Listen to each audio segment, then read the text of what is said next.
सरकार ने आम लोगों और छोटे कारोबारियों को राहत देने के लिए जीएसटी दरों में बड़ी कटौती की है। अब साबुन, छोटी कारें, मोटरसाइकिलें, बीमा और दवाइयों जैसी रोजमर्रा की चीजों पर टैक्स कम लगेगा।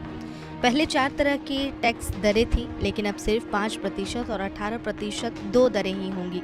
कुछ महंगी और नुकसानदायक चीजों जैसे तंबाकू और लग्जरी गाड़ियों पर 40% टैक्स लगेगा। वित्त मंत्री के इस ऐलान के बाद अब लोगों के मन में ये सवाल है कि क्या आज से ही जीएसटी की नई दरें लागू हो जाएंगी। वहीं इसी मुद्दे को लेकर राहुल गांधी ने 8 साल पहले यानी साल 2016 में जीएसटी पर एक महत्वपूर्ण ट्वीट किया था, जिसके बाद से अब वो सामने आ रहा है, जिसमें उन्होंने कहा था कि अप्रत्यक्ष कर यानी इनडायरेक्ट टैक्स के रूप में जीएसटी अमीर और गरीब दोनों को समान रूप से प्रभावित करता है। उन्होंने मांग करते हुए कहा था कि मैं जीएसटी काउंसिल से आग्रह करता हूं कि इसकी दरें 18% या उससे कम रखी जाए, ताकि गरीबों पर अनावश्यक बोझ न पड़े। राहुल गांधी के उस बयान का 2016 में बीजेपी और मोदी सरकार के मंत्रियों ने जमकर मजाक उड़ाया। उन्हें बीजेपी नेताओं ने एक उपनाम तक दे दिया और सोनिया टैक्स कहकर ट्रोल किया था। 2016 का राहुल का ट्वीट आज भी एक्स पर बीजेपी वालों को मुंह चिढ़ा रहा है और आखिरकार मोदी सरकार में राहुल गांधी की उस मांग को लेकर जो 2016 में ट्वीट के माध्यम से की गई थी, उसे मानना ही पड़ा।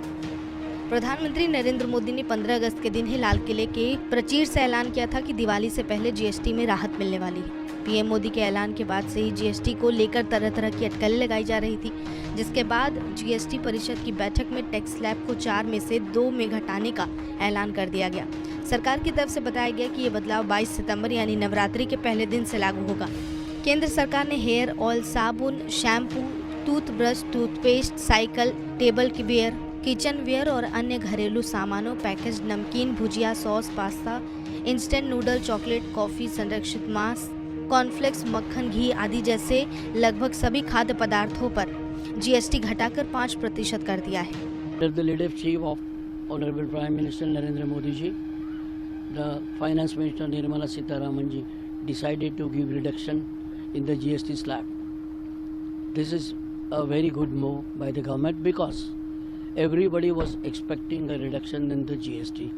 This will definitely help to the manufacture sector to boost the manufacturing, and the common man who was always affected because of the high slab of GST will get the benefit after 22nd September to buy the things at a cheaper cost and at par with whatever his expectation was. Thank you very much for your time. Sir, how do you see this? So can you define about the slabs? See, earlier we had 4 slabs in GST. Now government has made 3 slabs.